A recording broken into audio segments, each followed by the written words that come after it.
Treasurer Jim Chalmers speaking in Canberra. Shadow over the global economy, and it does risk another spike in inflation.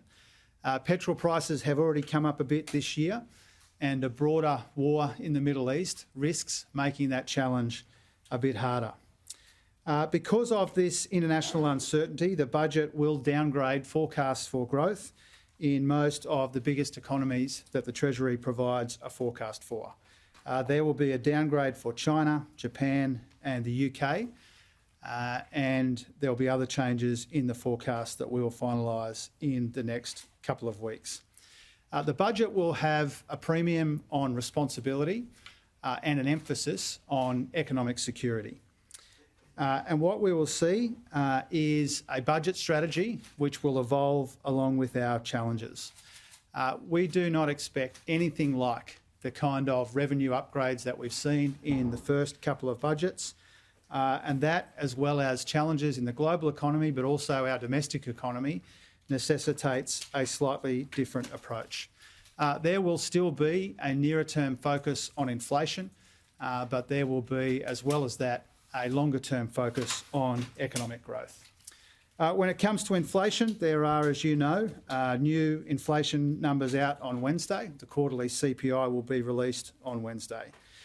We are making really good progress when it comes to inflation. Inflation has come off substantially since its peaks in 2022, but we know that it's not mission accomplished because people are still hurting. And you can expect to see in the budget a focus on cost of living help. A tax cut for every taxpayer will be the centrepiece of the cost of living help in the budget. And if we can afford to do a little more than that, then those decisions will be taken in the next week or two as well. In terms of our fiscal strategy, we are still aiming for a second surplus. We feel like the first surplus last year, the first in 15 years, was an important way to put downward pressure on inflation. So our objective is still a second surplus. We're not there yet. The degree of difficulty on that has come up a bit, but that is still our objective. There will be cost of living help, as I said. We want to make sure that it's designed the right way to take the edge off inflation rather than add to it. We want our cost of living help to be part of the solution to inflation rather than part of the problem. And so that will be a feature as well. And as I said before, there will be substantial investments in the future of our economy, laying the foundations of growth into the future as well. The last issue I wanted to touch on before I took your questions is we welcome the support from the business community for our climate disclosure regime. Investors with more than $80 trillion in assets back our plans strongly and unequivocally. Now, this should make the Coalition think again about their opposition to our climate disclosure regime.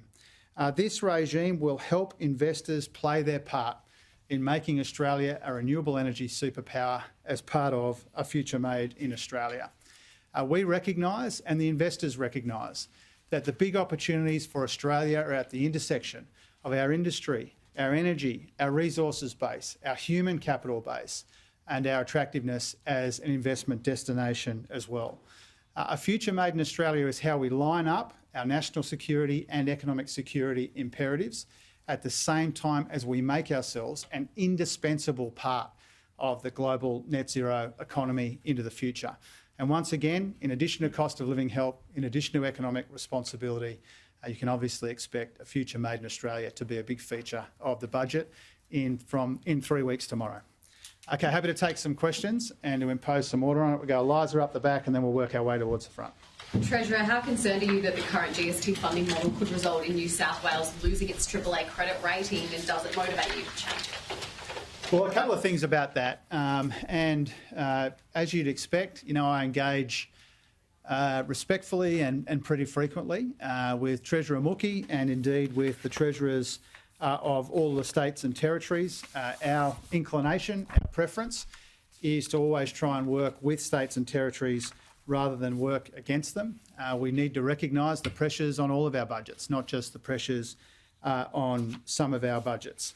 The first thing I think to note is that Decisions around the allocation of the GST are taken at arm's length from the government by the Commonwealth Grants Commission, and it's not unusual for a state or a territory at different times in the history of the Commonwealth Grants Commission to have a different view about the allocation. It's also entirely unsurprising that the states and territories would like more money to fund their priorities. I understand that as well. New South Wales is already receiving billions of dollars in extra funding from the Albanese government in the form of support for health and hospitals, investment in housing, and the extension of the No Worse Off guarantee as well. And that, as I said, is because we do recognise the pressure on state and territory budgets, but it would be easy but wrong to blame the government, the Commonwealth government, for those pressures. It would be easy but wrong for any state or any territory to blame the Commonwealth government for the pressures on their own budget. And when it comes to the specifics of the extra help that we're providing, the No Worse Off guarantee is worth about $3.9 billion to New South Wales over the 3-year extension period. New South Wales eligible for around $1 billion in incentive payments under the new homes bonus.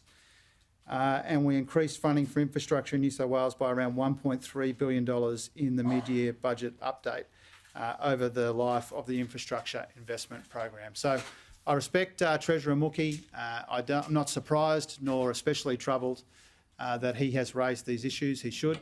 And my answer is what I just gave you.